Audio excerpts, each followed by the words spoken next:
जब बड़की भाभी कहती हैं कुछ सेहत का भी ध्यान करो, क्या लिखते हो लल्ला दिन भर, कुछ सपनों का सम्मान करो। जब बाबा वाली बैठक में कुछ रिश्ते वाले आते हैं, जब बाबा हमें बुलाते हैं हम जाते में घबराते हैं। जब साड़ी पहने लड़की का एक फोटो लाया जाता है, अलग स्टूडियो में खिंचता है वो लकड़ी के गुलदान पे कोहनी टिका के। जब जीन्स कितनी भी पहन लो लड़की हो, फोटो वही वाला जाएगा, ध्यान रखना। जब साड़ी पहने, फेसबुक पे कोई सा फेस चिपका लो, फेस उसी से बुक होगा। जब साड़ी पहने लड़की का एक फोटो लाया जाता है, जब भाभी हमें मनाती हैं फोटो दिखलाया जाता है। एक पंक्ति का दर्द ठहाके के बीच में अगर ठक से आपके दिल में लगे तो आपकी तालियां आप तक की सबसे ज्यादा उठें। जब भाभी हमें मनाती हैं फोटो दिखलाया जाता है। जब सारे घर का समझाना, जब सारे घर का समझाना हमको फनकारी लगता है, तब एक पगली लड़की के बिन जीना गद्दारी लगता है, और उस पगली लड़की के बिन मरना भी भारी लगता है। आखिरी बंद सुनिएगा इसका कि वो पगली लड़की जिसकी कुछ औकात नहीं, कुछ बात नहीं। वो पगली लड़की, मैंने कोटा में पढ़ दी एक बार, मेले का कवि सम्मेलन था, पीछे लड़के आ गए इंजीनियरिंग के, बोले सर मजा आ गया। मैंने कहा वही उद्देश्य भी था। बोले नहीं, औकात वाली बात बदल दीजिए, क्योंकि हमको पता चल गया कि आपकी इतनी बड़ी औकात किसकी वजह से हुई। तो मैंने बदल दिया कि दीदी कहती हैं उस पगली लड़की की कुछ औकात नहीं, क्योंकि इश्क किया है तो आप कभी नहीं कह पाएंगे। वसीम बरेलवी ने कहा है कि मोहब्बत में बुरी नीयत से कुछ सोचा नहीं जाता, कहा जाता है उसको बेवफा समझा नहीं जाता। कि दीदी कहती हैं उस पगली लड़की की कुछ, और मोहब्बत नहीं बदलती। तनवीर ने कहा कि मेरी आंखों में मोहब्बत की चमक आज भी है, हालांकि उसको मेरे प्यार पे शक आज भी है। नाव में बैठ के धोए थे उसने हाथ कभी, पूरे तालाब में मेहंदी की महक आज भी है।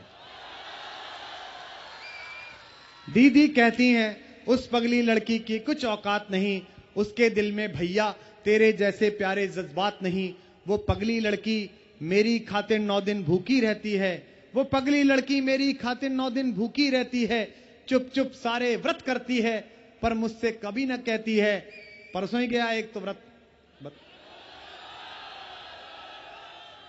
अच्छा, आप कभी भी पूछो, भाभी से पूछो कि भाभी व्रत किस लिए रखा, बोले आपके भैया के अच्छे स्वास्थ्य के लिए। अच्छा, मेरे को आज तक समझ में नहीं आया ये कौन सी टेक्निक है कि गाय के भूसा छोड़ देने से सांड की पर्सनैलिटी पे निखार आ जाएगा। ये नासा भी प्रूव नहीं कर सकता इसको, लेकिन हिंदुस्तान में होता है ये। वो पगली लड़की मेरी खातिर 9 दिन भूखी रहती है, चुप चुप सारे व्रत करती है, पर मुझसे कभी न कहती है। जो पगली लड़की, लेकिन हिंदुस्तान को सलाम करिए, दुनिया में अकेला देश है जिसके पास ये संस्कार है, मां बाप के पैर छूने का, दूसरों के लिए खुद को भूख में डालने का। कोरिया और जापान बड़ी कार बना सकते हैं, लेकिन बड़ा संस्कार केवल हिंदुस्तान बना सकता है। वो पगली लड़की मेरी अकेली जमीन है जिसे मां कहा जाता है। माता भूमि पुत्रो हम पृथिव्या, मां हो आप मेरी, मैं आपका बेटा हूं। सुबह उठकर हमारे यहां का एक व्यक्ति जब पैर रखता है जमीन पर, तो सबसे पहले इस मां से क्षमा मांगता है और कहता है कि समुद्र वसने देवी पर्वत स्तन मंडले विष्णु पत्नी नमस्तुभ्यम पाद स्पर्शम क्षमस्व में। मां, मैंने तुम्हें पैर से छुआ, इसके लिए मुझे माफ कर दीजिए। मैं दिन भर आपके ऊपर चलूंगा, इसके लिए माफ कर दीजिए। अकेली जमीन है जिसे भारत माता कहा जाता है। आपने कभी सुना ऑस्ट्रेलिया मम्मी, होनोलुलु पापा? नेवर। ये हम ही हैं अकेले जो पृथ्वी को मां कहते हैं। वो पगली लड़की मेरी खातिर 9 दिन भूखी रहती है, यह संस्कार हमारा। चुप चुप सारे व्रत करती है, पर मुझसे कभी न कहती है। जो पगली लड़की कहती है मैं प्यार तुम्ही से करती हूं। आखिरी 3-4 लाइनें सुनिए, फिर तिरंगा सुना दूंगा। वो पगली लड़की कहती है मैं प्यार तुम्ही से करती हूं, लेकिन मैं हूं मजबूर बहुत, अम्मा बाबा से डरती हूं। लेकिन मैं हूं मजबूर बहुत, गुजरे हैं इश्क नाम के दोस्त एक बुजुर्ग, हम लोग भी बर्बाद उसी सिलसिले में हैं। वो पगली लड़की कहती है मैं प्यार तुम्ही से करती हूं, लेकिन मैं हूं मजबूर बहुत, अम्मा बाबा से डरती हूं। उस पगली लड़की पर अपना कुछ भी अधिकार नहीं बाबा, ये कथा कहानी किससे हैं कुछ भी तो सार नहीं बाबा। बस उस पगली लड़की के संग आखिरी पंक्ति पर हाथ उठा दीजिए ताकि एक और गीत तिरंगा सुनाऊंगा। बस उस पगली लड़की के संग जीना फुलवारी लगता है और उस पगली लड़की के बिन मरना भी भारी लगता है। मावस की काली रातों में दिल का दरवाजा।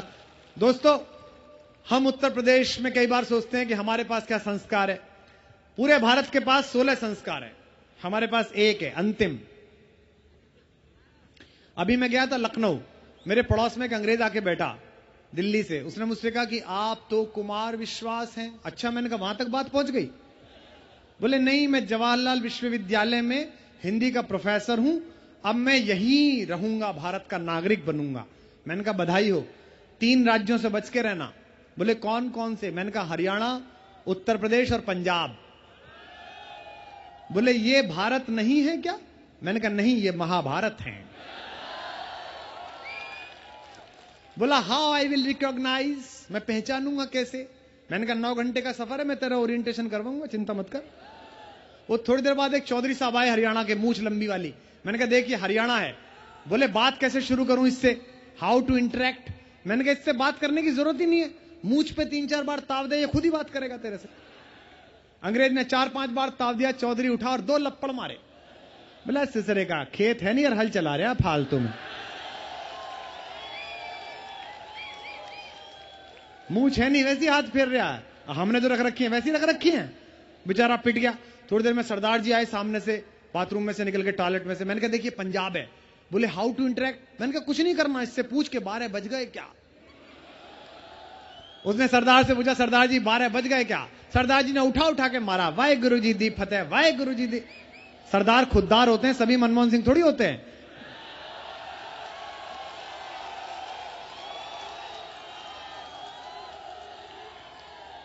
बेचारा पिट गया। अंग्रेज लाल तो था ही और लाल हो गया।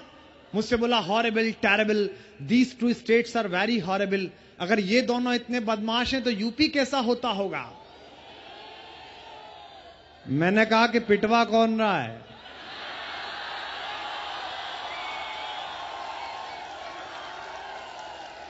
This is we, this is we, ये हम हैं उत्तर प्रदेश। अब GPS system, global positioning system बन के आने लगा नई गाड़ियों में। आप देखिए उत्तर प्रदेश में, हिंदुस्तान में कोई जरूरत ही नहीं ग्लोबल पोजिशनिंग सिस्टम की।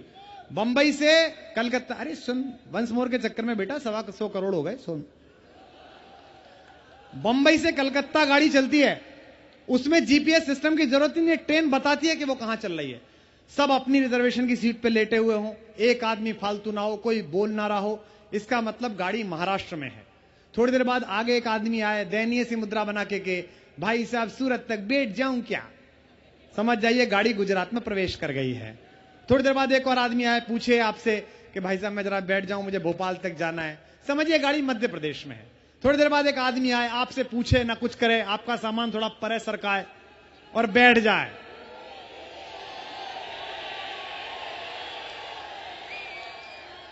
समझिए गाड़ी उत्तर प्रदेश में आ चुकी है।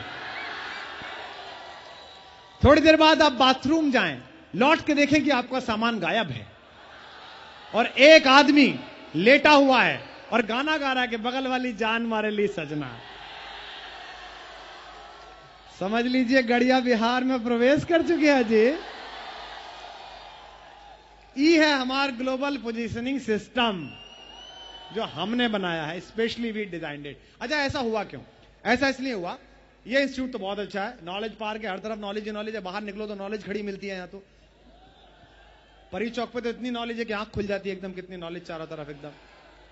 मतलब नॉलेज का मतलब क्या है, क्या कर रहे हो तुम? है एक दिन अचानक उसके बाप ने आके कह दिया गुड्डी की शादी है, सब भाइयों को काम करना है,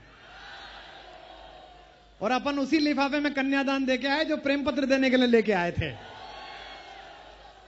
अच्छा, वो ही लड़की शादी के 10 साल बाद अट्टा मार्केट में मिल जाए तो बच्चे से कहती है बेटा मामा जी से नमस्ते करो, और अपन भी उसका गाल खींच के कहते हैं बहुत क्यूट है, तुम पर गया है। मैंने कहा जिसका छूना था उसका छू नहीं पाया, अब बच्चे का खींच रहा है पकड़ के फालतू में। तो हम तो ऐसी स्थिति में पैदा हुए, हमारे यहां